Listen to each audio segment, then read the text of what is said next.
पेट में उत्सुकता के बुलबुले उठ रहे हैं। मेरी कुछ समझ में नहीं आ रहा है। ऐ मेरे परम प्रिय पेड़, तुम्हारी समझ में कुछ आ रहा है क्या? राजा भोज शांत बैठने वालों में से नहीं है। वो टीले के रहस्य को जानने के लिए कुछ तो करेगा। आखिर क्या है उस टीले में? ऐसा कौन सा रहस्य, ऐसी कौन सी शक्ति है जो इतनी रात को इतना मधुर संगीत कहां से आ रहा है?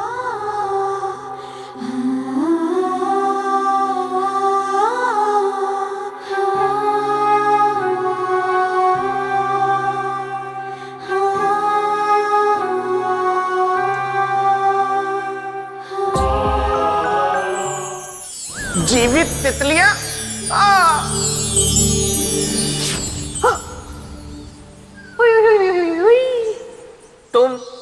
तुम फिर आ गई? हाँ मेरे बेटा, तुम सुर और मैं ताल। मैं फंसने वाला नहीं हूँ, तुम चाहे जितने भी बिछा लो जाल। मेरी संगत का असर तुम पे भी छाया, कविता में बात करना तुम्हें भी भाया। अच्छा, तुम मुझसे पीछा छुड़वाना चाहते हो ना? हाँ। ठीक है। तुम जा रही हो? नहीं नहीं नहीं, इसलिए करना होगा तुम्हें एक काम। पकड़ो इनमें से एक उंगली, लेके मेरा नाम। इनमें से? ओहो, इनमें से एक। इनमें से एक उंगली है विवाह के लिए हाँ की, और दूसरी उंगली है विवाह के लिए ना की। देखते हैं इनमें से गलत उंगली चुनते हो या सही। विदाई की रबड़ी जमेगी या विवाह का दही। पकड़ो ना।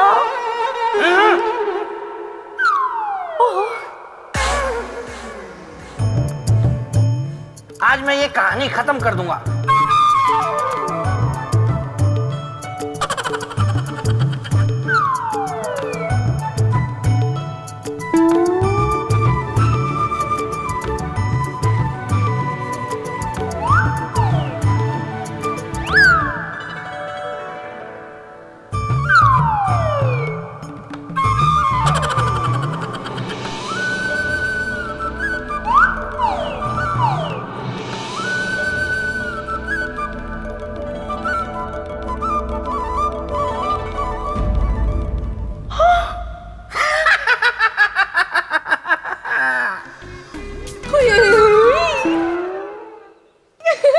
अब तो शादी करनी ही होगी, क्योंकि ये उंगली थी विवाह के लिए हाँ की, और ये उंगली थी विवाह के लिए ना की। नहीं, ये छल है, ये छल है, मुझे छला गया है। मुझे पता है, अगर मैं वो वाली दूसरी उंगली भी पकड़ता तब भी तुम यही कहती। हाँ, हाँ?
लगता है राजा भोज के दिमाग में कुछ खिचड़ी पक रही है।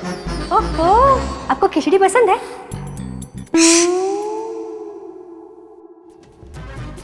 ये राजा भोज कहाँ जा रहा है?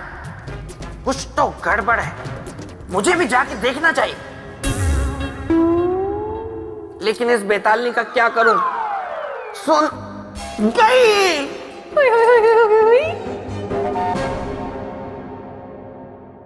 सुनो, तुमने सोने की चिड़िया देखी है? नहीं। देखोगी? नहीं। देख लो ना, मैं दिखाऊंगा। बहुत बड़ी सोने की चिड़िया है, तुमने कभी नहीं देखी होगी। वो देखो, वहां दूर वो जगह दिख रही है तुम्हें? हाँ, वहां पे देखती रहो। वहां पे एक बहुत बड़ी सोने की चिड़िया अभी आएगी और वो चिड़िया बस उड़ी।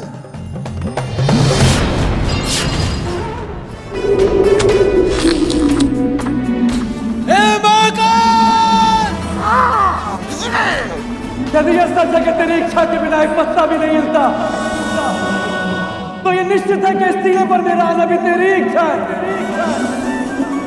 इसलिए मुझे यहाँ लाने वाला भी तू है और मुझे इस टीले का रहस्य भी तू ही मुझे बताएगा। इसलिए मेरी प्रार्थना है तुझसे कि मुझे रास्ता दिखा महाकाल, इस टीले के रहस्य के बारे में बता। मुझे भी बताओ।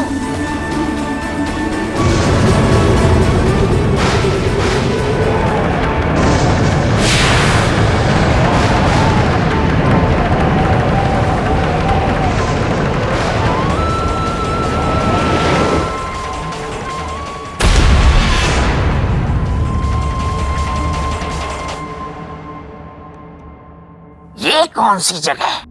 मुझे भी देखनी पड़ेगी।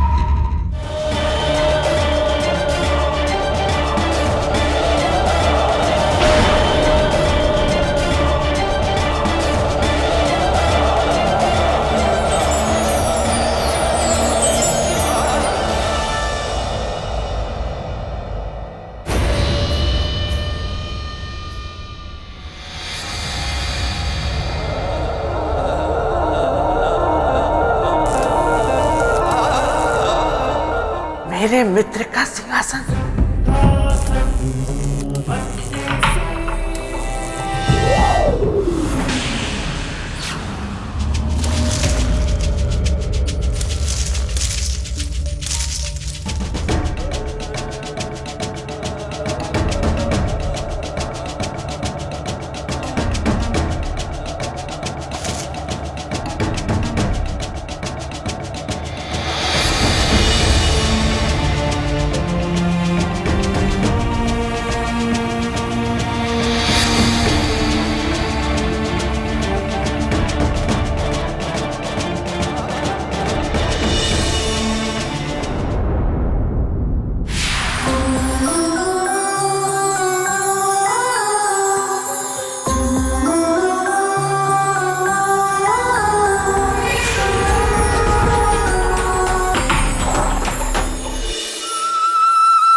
राजन, राजन, कौन?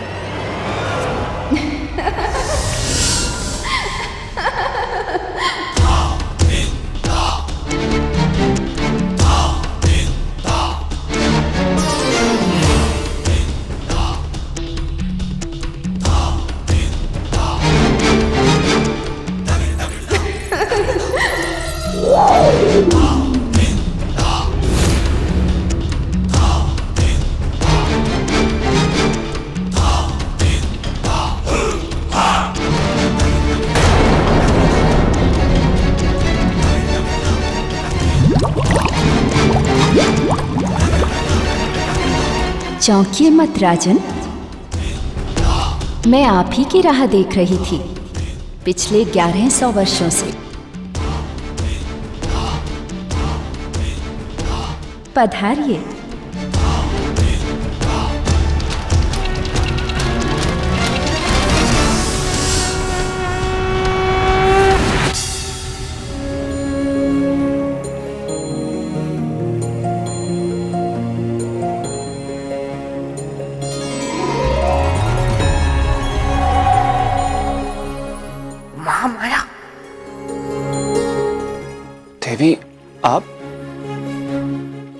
आप और मेरी राह, और वो भी पिछले 1100 वर्षों से।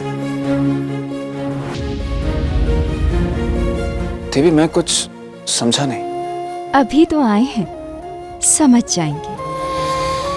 आप बस इतना समझिए कि व्यक्ति समय और भाग्य का दास होता है। उपयुक्त समय आया तो भाग्य ने आपको यहाँ तक पहुँचा दिया। अब इससे आगे आपके उद्देश्य तक आपको आपका कर्म ले जाएगा। कर्म का धर्म जग में अति महान। जो न समझे इसके मर्म को, वो व्यक्ति मूर्ख महान। देवी, परंतु आप हैं कौन?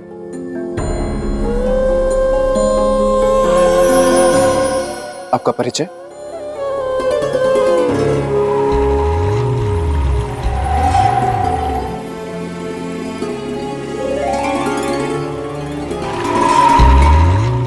रहस्य का भंवर बहुत तेज और गहरा होता है राजन।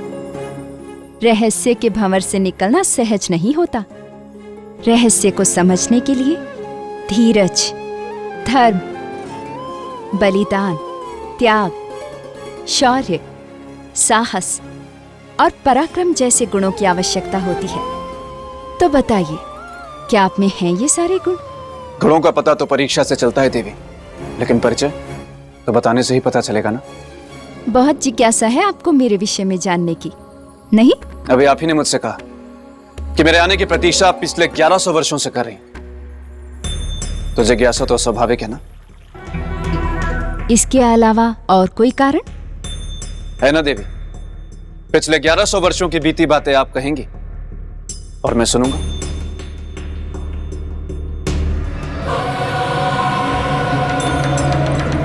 माया में खोया, माया में लिप्त, माया में रचा बसा ये संसार।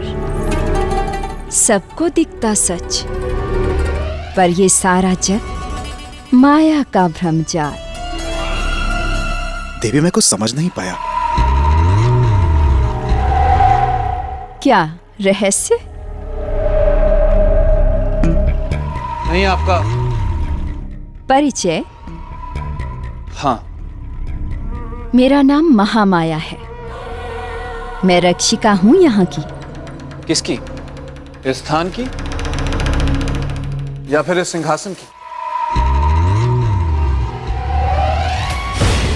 केवल सिंहासन कहना इस सिंहासन का अपमान होगा राजन, क्योंकि ये कोई साधारण सिंहासन नहीं है। ये न्यायप्रिय चक्रवर्ती सम्राट विक्रमादित्य का अति असाधारण सिंहासन है। चक्रवर्ती सम्राट विक्रमादित्य? देवी, लेकिन ऐसी क्या विशेषता है सिंहासन में? विशेषता ये है कि ये न्याय का सिंहासन है। सिंहासन 32,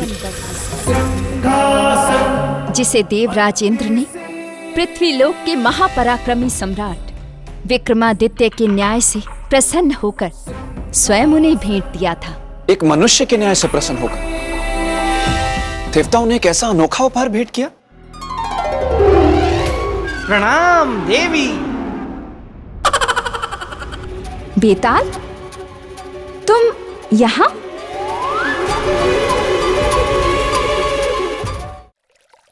मैं कहां से आऊं? रास्ता। श्रीमान कहाँ रहे आप? देवी, ये विचित्र प्राणी कौन है? श्रीमान संभाल के। नहीं गया देवी। मैं भला अपने मित्र की नगरी छोड़ के कैसे जा सकता हूँ? मित्र की नगरी? चक्रवर्ती सम्राट विक्रमादित्य का मित्र हूँ मैं। नाम है बेताल, गलने नहीं देता किसी की दाल।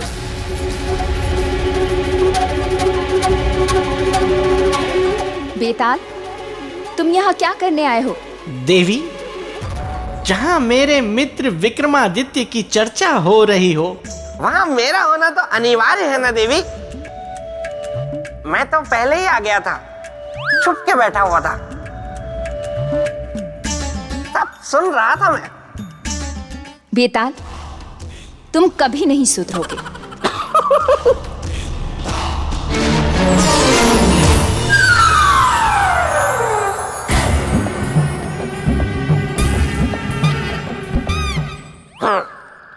गई। हाँ तो मैं यहाँ हूँ बेताल।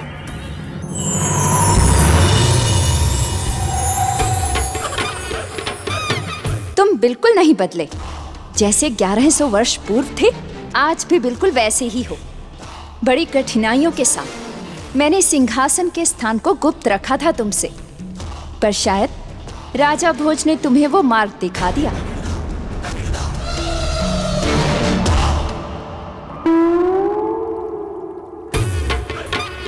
आराम से बेताल।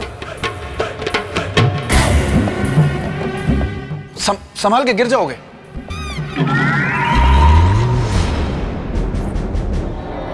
ग्यारह 1100 वर्षों के उपरांत आपके दर्शन और इस सिंहासन के दर्शन करके मैं बहुत प्रसन्न हो गया हूँ। कहीं तुम्हारी प्रसन्नता हमारी चिंता का कारण न बन जाए। नहीं नहीं नहीं नहीं नहीं देवी, कदापि नहीं। मैं तो आपका सहायक बनूंगा और राजा भोज को अपने मित्र के बारे में ज्ञान दूंगा, क्योंकि मेरा मित्र विक्रमादित्य कोई साधारण मनुष्य नहीं था। आप बिल्कुल ठीक कह रहे हैं। सर्वप्रथम भोज के प्रणाम को स्वीकार करें, श्रीमान बेताल।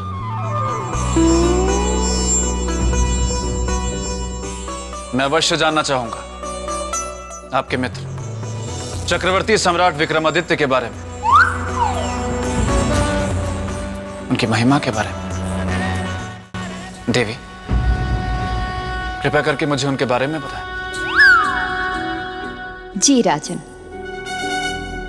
प्राचीन समय की बात है जब सूर्यदेव और शनिदेव में श्रेष्ठता को लेकर गहरा विवाद हो गया और उसी विवाद को निपटाने के लिए सभी ग्रह पहुंचे इंद्र के दरबार में। इंद्रदेव, आज आपको निर्णय करना ही होगा कि हम दोनों में श्रेष्ठ कौन है, मैं या सूर्यदेव।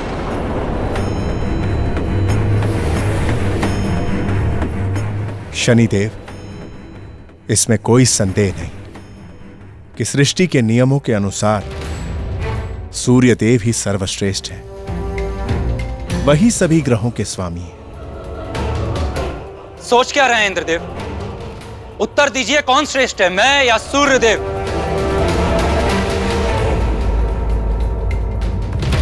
सोच क्या रहे हैं इंद्रदेव? निर्णय दीजिए कि हम दोनों में श्रेष्ठ कौन है, मैं या फिर सूर्यदेव?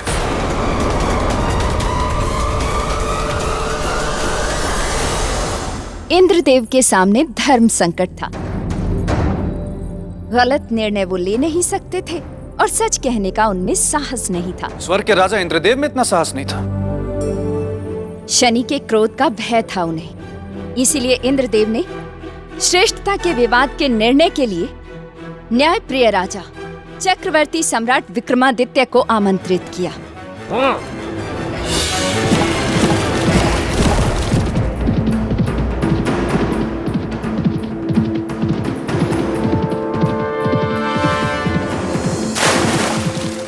उस काल में पृथ्वी लोक से स्वर्ग लोक तक सशरीर जाने वाले एकमात्र वही राजा थे, न्यायप्रिय चक्रवर्ती सम्राट विक्रमादित्य।